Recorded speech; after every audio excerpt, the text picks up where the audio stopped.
Charlotte Massemin est agrégée de musique et doctorante en musicologie à la Sorbonne, sous la direction de François Madurel, puis de Philippe Lalitte. Vous êtes également rattaché au laboratoire Irémus de Paris. Et au croisement de plusieurs disciplines, vos recherches exploratoires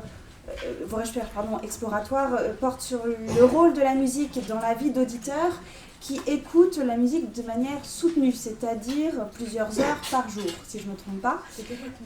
Et vous interrogez le caractère addictogène de la musique à travers les pratiques d'écoute, la régulation émotionnelle que celles-ci permettent, et les paramètres musicaux qui sont en jeu. Merci d'être là et nous vous écoutons sur les enjeux des pratiques d'écoute chez les grands auditeurs.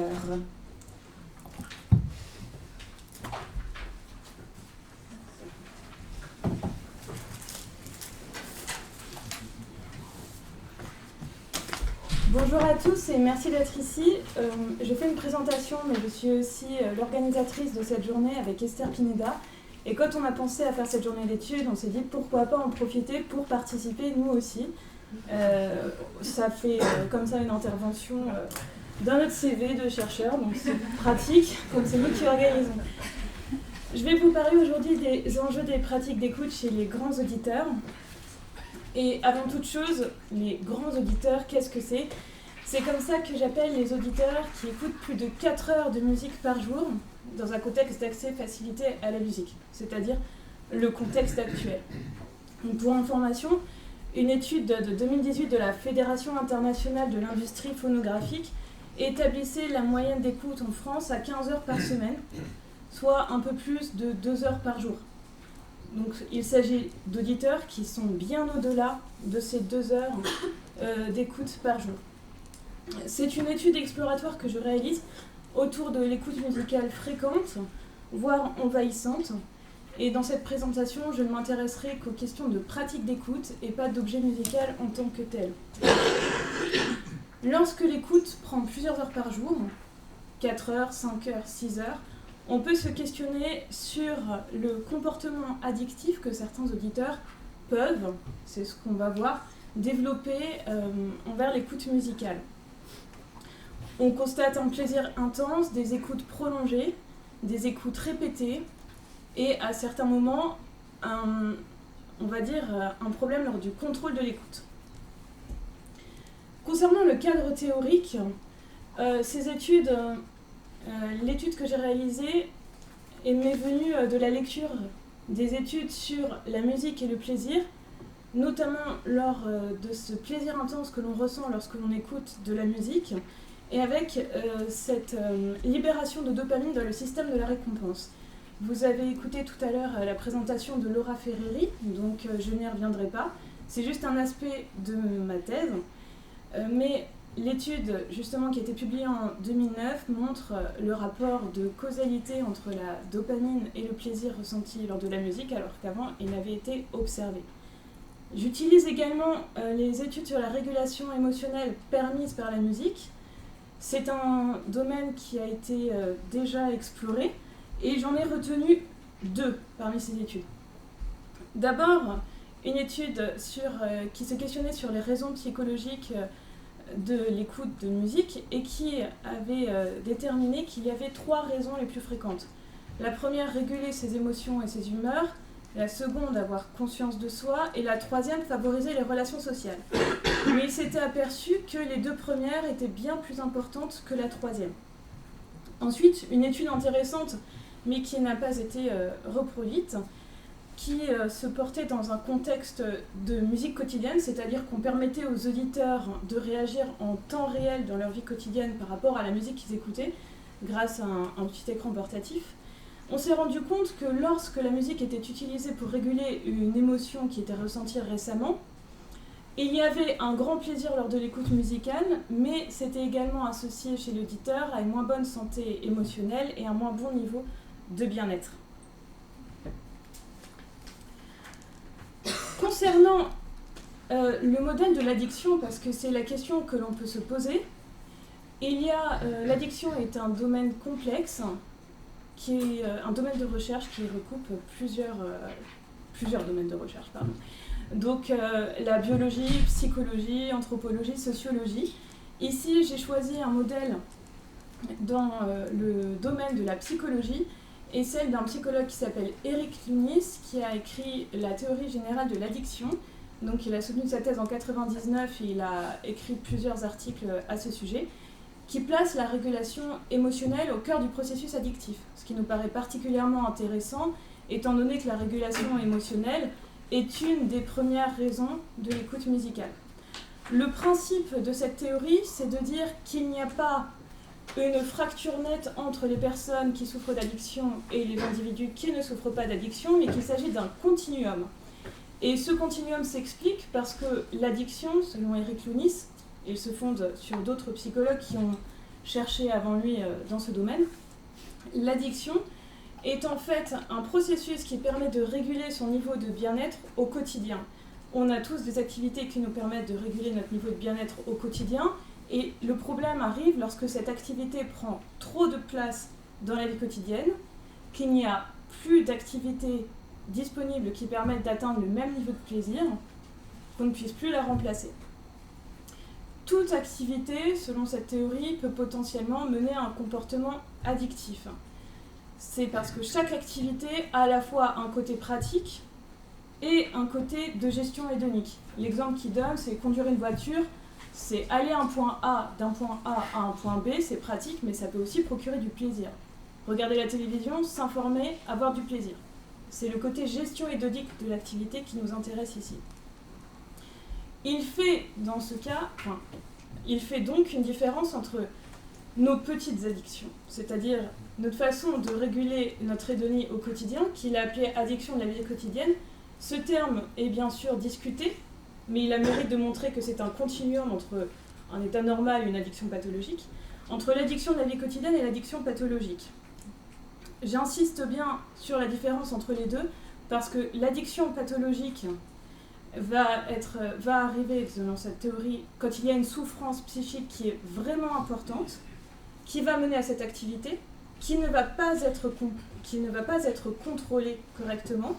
Cette absence de contrôle va mener à une souffrance psychique encore plus importante, à des conséquences négatives et à l'addiction pathologique. C'est en faisant le rapprochement entre la régulation émotionnelle et la théorie générale de l'addiction de Lunis que j'ai mené une étude, alors je vous l'expliquerai après, que j'ai établi un processus d'écoute, le schéma du processus d'écoute qui va ensuite me servir à analyser des entretiens dont je vais vous parler. Alors, si on considère l'écoute musicale comme une activité qui permet de réguler ses émotions, on peut d'abord se demander quel est le motif d'entrée dans l'écoute. Il y a sûrement plusieurs motifs, plusieurs buts recherchés, ils peuvent se superposer. Est-ce que c'est juste, on a une émotion triste, on a envie de la faire passer par la musique? Est-ce que c'est une habitude? Est-ce qu'on a envie de briser le silence autour de nous? Ou au contraire, est-ce qu'on a envie de s'isoler de l'environnement? On a plusieurs motifs d'entrée dans l'écoute. Ensuite, ce qui est intéressant de noter, c'est le contexte de l'écoute. Cette écoute se réalise-t-elle seule, en groupe et à un moment particulier de la journée? La sélection de la musique est un point important, on y reviendra chez les auditeurs interrogés. Le support de l'écoute, je ne m'y attarderai pas trop, mais aujourd'hui, l'écoute musicale est majoritairement effectuée par des systèmes de musique portatifs, donc téléphone portable relié à Internet et MP3. Le mode d'écoute, c'est-à-dire comment écoutons la musique. Est-ce qu'il y a une playlist qui défile? Est-ce qu'il y a une écoute répétée? Est-ce que c'est une écoute attentive? On est bien concentré sur ce qui se passe? Ou est-ce qu'au contraire, c'est une écoute en fond sonore, en parallèle d'une autre activité? L'objet musical en tant que tel, qui peut nous livrer des informations, notamment avec la stratégie de détente et de tension de Meyer. Donc on sait que le plaisir peut être provoqué pour ça. Mais ce que j'essaie de montrer avec ce schéma du processus d'écoute, c'est que l'objet musical, lui, est au cœur d'un processus et il faut prendre en compte ce qui se passe avant et ce qui se passe après. Ensuite, on a la réaction immédiate pendant l'écoute, les émotions que les auditeurs peuvent ressentir, les mouvements qu'ils peuvent faire ou les expériences de transe qui sont ramenées, et les conséquences de l'écoute. Conséquences de l'écoute, j'ai noté le but de l'écoute est-il atteint? Pourquoi? Est-ce qu'on arrive à se sentir mieux parce qu'on s'est isolé de son environnement? Est-ce qu'au contraire on se sent rassuré parce qu'on n'est plus entouré de silence? Est-ce que l'émotion qui nous a bouleversés est maintenant moins forte? Et c'est à ce moment-là qu'on sait si écouter de la musique finalement nous a été utile, nous a fait plaisir, ou si au contraire on s'en veut parce que la conséquence est plutôt négative. On y reviendra en parlant des entretiens. Concernant la méthodologie de l'étude de cette thèse, elle a commencé par un questionnaire soumis à 360 personnes entre 13 et 70 ans. C'est une population majoritairement francophone, France et quelques étudiants canadiens. Ce questionnaire comportait des questions incluant les critères du DSM-5, donc c'est le manuel de psychiatrie américain qui fait référence dans le milieu, avec des questions concernant le trouble lié à une substance. Ces critères ont été modifiés pour être appliqués à l'écoute musicale. Je sais que cette façon de faire peut être critiquée parce qu'elle peut conduire à des approches confirmatoires, mais si vous avez des questions sur la méthodologie, on en reparlera. Ensuite, le calcul du score de Music Rewards, c'est un score qui permet de calculer votre sensibilité à la musique. Donc Laura Ferreri en a parlé également au point de vue du sensory motor. Est-ce que la musique nous fait bouger? Est-ce que la musique nous permet de réguler nos émotions? Est-ce que ça nous permet de faire du lien social, etc. Et enfin, des questions beaucoup plus larges sur les pratiques d'écoute. Suite à ce questionnaire, il y a eu un certain nombre d'individus qui nous intéressaient parce qu'ils correspondaient à des critères du DSM-5 qu'on avait appliqués à l'écoute musicale. Selon le DSM, ils avaient validé plus de 6 critères, donc on était dans une élection forte, et c'est pour ça que j'ai sélectionné ces profils. Ces profils, je les ai contactés ensuite, et je leur ai proposé de mener des entretiens. Donc il y a 16 entretiens d'1 heure. Ce sont des entretiens explicatifs, en fait, ce sont des entretiens où j'établis la carte d'identité de l'auditeur, ses pratiques d'écoute, ses émotions et les objets musicaux qui l'intéressent, pour comprendre comment il fonctionne. Suite à ces entretiens, il y a eu un codage de manière systématique. Donc, pour la méthodologie, c'est Dumez et Laurence Bardin. Et de ces entretiens émergent 3 aspects significatifs. Les premiers, c'est qu'on retrouve des éléments récurrents dans le processus d'écoute, l'écoute solitaire, l'émotion ressentie et la répétition de l'écoute sont 3 éléments qu'on retrouve fréquemment. Des indices qui font penser que ce comportement se rapproche parfois d'un comportement addictif, et surtout des stratégies d'écoute et des méthodes de sélection de l'objet musical approprié qui ont été développées par l'éditeur tout au long de sa vie d'auditeur. Concernant les résultats de l'étude, je vais faire ici l'illustration à travers des citations directement issues des entretiens. On a, et ça c'est ce qui ressort le plus, c'est une optimisation de cette régulation émotionnelle par la musique, grâce à une connaissance de soi, la connaissance de ses réactions à la musique, et des méthodes réellement appropriées de sélection de la musique écoutée. On a avant toute chose une écoute solitaire, et cette écoute solitaire est vraiment préférée à l'écoute en groupe. Je vous cite quelques extraits. Donc un auditeur que j'interroge. Un auditeur parle de son expérience émotionnelle en concert. Il me dit qu'il allait voir 2 concerts. Et il explique qu'il allait voir un groupe qui faisait habituellement une musique, qui fait une musique introspective qu'il aime bien écouter pour se retrouver tout seul. Je me souviens justement, c'est une musique qui est très introspective, qui est très élaborée, qui est très intellectuelle. Et du coup, en concert, c'est vrai qu'il y a un décalage. Ça inhibe presque en termes d'émotion par rapport à quand j'écoutais ça, à des moments où j'étais seule. Et il y a presque une obligation de performer en concert, émotionnellement. Je ressens ça, moi. L'obligation d'aller, si je suis là, face à l'artiste que j'aime, donc il faut que je le vive à fond. Je dois, en quelque sorte, programmer l'émotion. C'est programmé, ça marche moins bien. On a une partie importante de l'écoute de ces auditeurs qui est consacrée à la découverte d'un nouveau répertoire. il y a une ouverture d'esprit assez importante. Parfois, cette découverte de nouveaux répertoires prend la forme d'une quête. Trouver un morceau dont le plaisir sera encore plus important que les autres.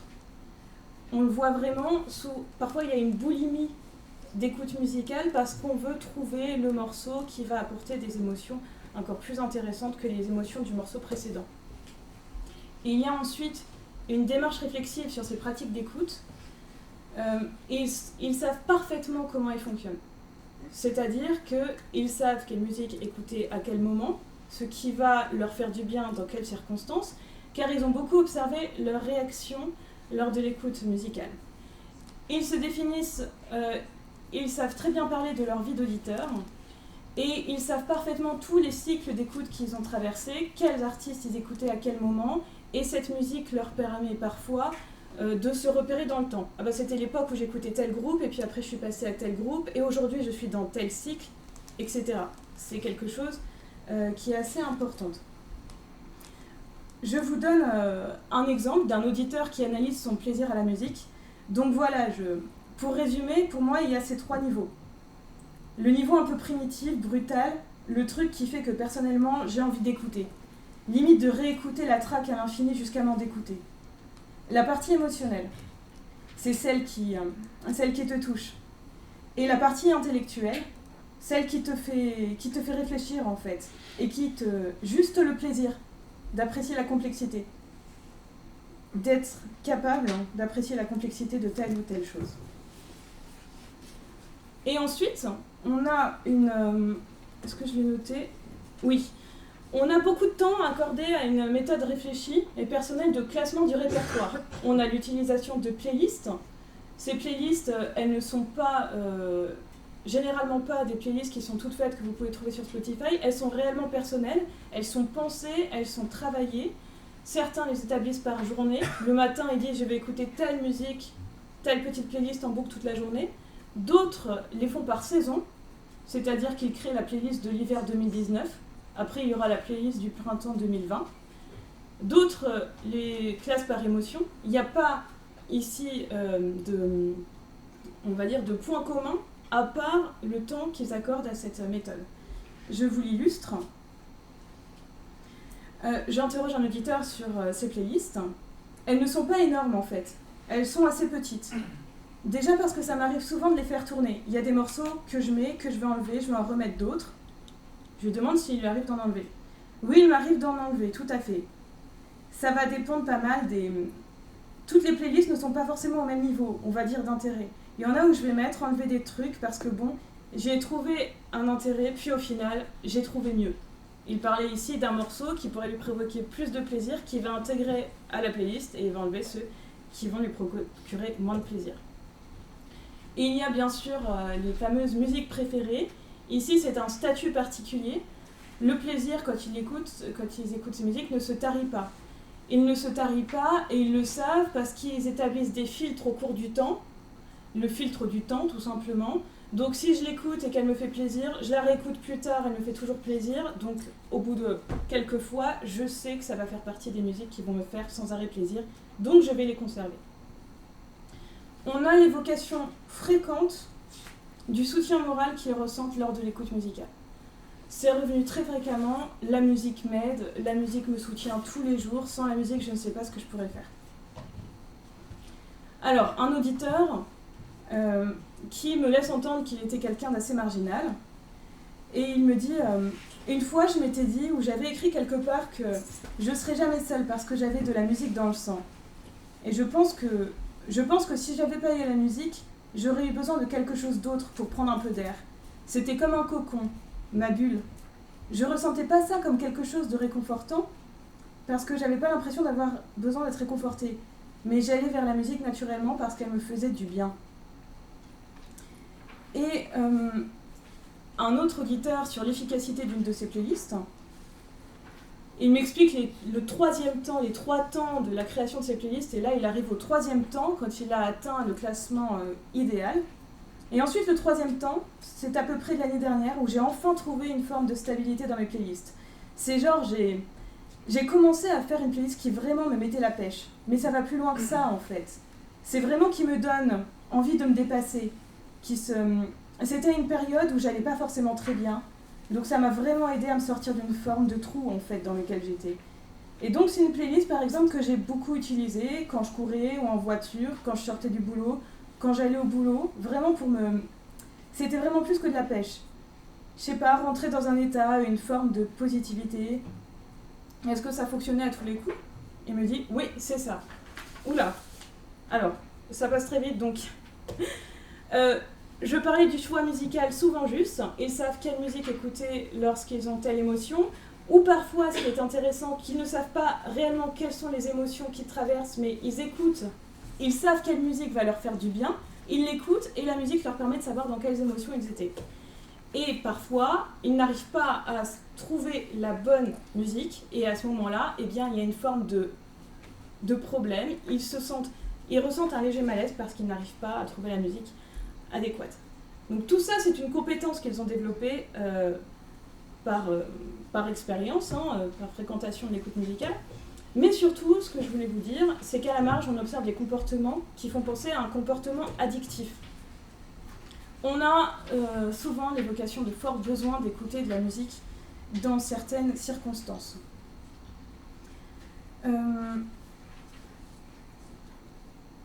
Qu'est-ce que je peux vous dire alors, un exemple, un auditeur que j'interroge, qui me décrit son évolution par rapport à l'écoute musicale. Quand j'étais très jeune, j'écoutais beaucoup de musique, mais pas extrême ou énormément comme maintenant. Il y avait un temps où j'écoutais de la musique, je sais pas, on va dire 20% de mon temps. C'était pas difficile. Et maintenant, au jour d'aujourd'hui, si j'ai pas ma dose, je peux pas me tenir tranquille. Un jour ou 2 jours, ok, mais après je craque direct.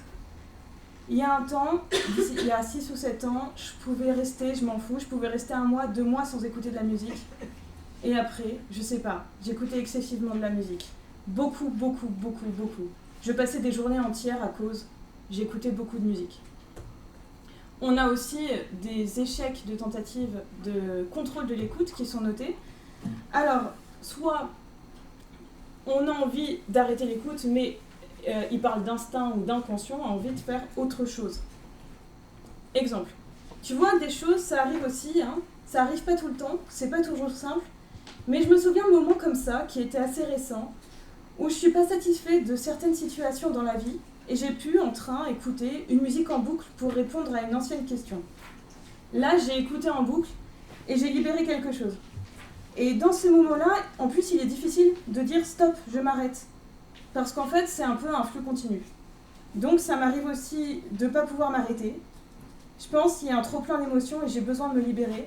Donc, si je tombais sur la bonne musique que j'ai voulu écouter inconsciemment, ça, on ne sait pas trop, parce que moi, j'ai fait psychologie, il y a le pouvoir de l'inconscient qui joue un rôle que le conscient ne joue pas. Donc, ce sont 2 choses différentes.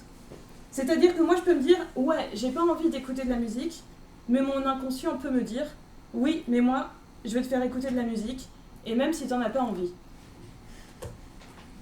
On a aussi noté des expériences de manque, ce qui est très difficile parce que la musique, pour ces auditeurs, est écoutée tous les jours, plusieurs heures par jour. Donc pour qu'il y ait expérience de manque, il faut qu'il y ait un problème au niveau technologique, le MP3 est cassé, ou alors ils ont oublié leurs écouteurs, et à partir de ce moment-là, ils observent leur réaction en l'absence de musique. Un manque total, expérience de manque total, un auditeur qui est sorti sans musique. Pourquoi? Je lui demande pourquoi il l'ait fait. Parce que j'ai remarqué un moment que j'écoutais trop de musique. Un moment, j'ai commencé à douter. Je me suis dit que c'était pas normal que je passe autant de temps. Je vous passe les détails. Et c'est vrai que je me suis dit, c'est vrai, j'en écoute quand même pas mal. J'ai calculé un moment, je sais plus, j'ai 5 heures par jour à peu près. Dans ces eaux-là, peut-être un peu plus. Mais du coup, je me suis dit, il faudrait vraiment que j'essaye de voir si je peux me séparer de la musique ou si j'avais un problème avec ça. Du coup, j'ai essayé de passer une journée normale. Enfin, un peu volontaire et un peu non volontaire. Parce que mes écouteurs s'étaient cassés la veille, mais j'aurais pu investir directement. Voilà, mais c'était... Enfin, dès que je suis sortie déjà, je me sentais un peu nue, quoi. Je sentais qu'il y avait quelque chose qui vraiment me manquait, et dans les transports, c'est horrible parce que, je sais pas, j'avais l'impression de devenir un peu fou sans la musique. Ça, c'est l'expérience de musique totale, mais on observe des réactions similaires lorsque on n'a pas les bonnes conditions d'écoute. Je vous parlais du processus d'écoute, l'écoute solitaire, et bien par exemple quand l'individu se retrouve en groupe, eh bien les effets ne sont pas les mêmes, ou quand le volume sonore n'est pas suffisant. Exemple, un auditeur, une personne interrogée qui m'explique que parfois l'écoute musicale peut poser des problèmes dans son entourage avec sa copine notamment qui trouve qu'il écoute la musique trop fort. Et il me dit que ça l'énervait. Alors je lui demande, ça t'énerve, c'est-à-dire ? Ça m'énerve parce que j'entends pas ce que je veux et ça m'énerve d'entendre partiellement un morceau.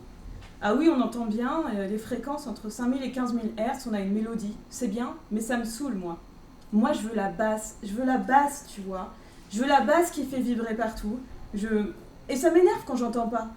Et ben des fois par exemple ma copine elle me dit arrête, t'écoutes trop fort. Elle met au volume qu'elle veut. Mais en fait j'arrête d'écouter. Je peux pas écouter, j'entends pas. Elle me dit mais t'es sourd. J'entends la mélodie mais j'entends pas ce que je veux dans la musique. Et voilà, là c'est terrible pour moi. Encore une fois, l'écoute passive entre guillemets, ne pas pouvoir entendre tout ce que je veux, c'est pas possible. Alors, l'absence de plaisir lors de l'écoute, j'aurais dû noter plutôt rapport ambigu au plaisir, où lors d'un entretien, on a la comparaison entre l'écoute musicale très fréquente et le rapport à la nourriture.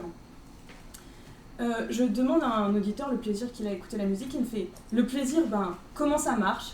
Je t'ai dit moi-même, elle me procure, bien sûr qu'elle me procure du plaisir, mais après, c'est comme bouffer, tu vois. Tu bouffes, t'aimes bouffer, t'aimes cette sensation de bouffer, c'est la même chose. » Et ça devient comme quelque chose, rire gêné, on va dire comme quelque chose de vital.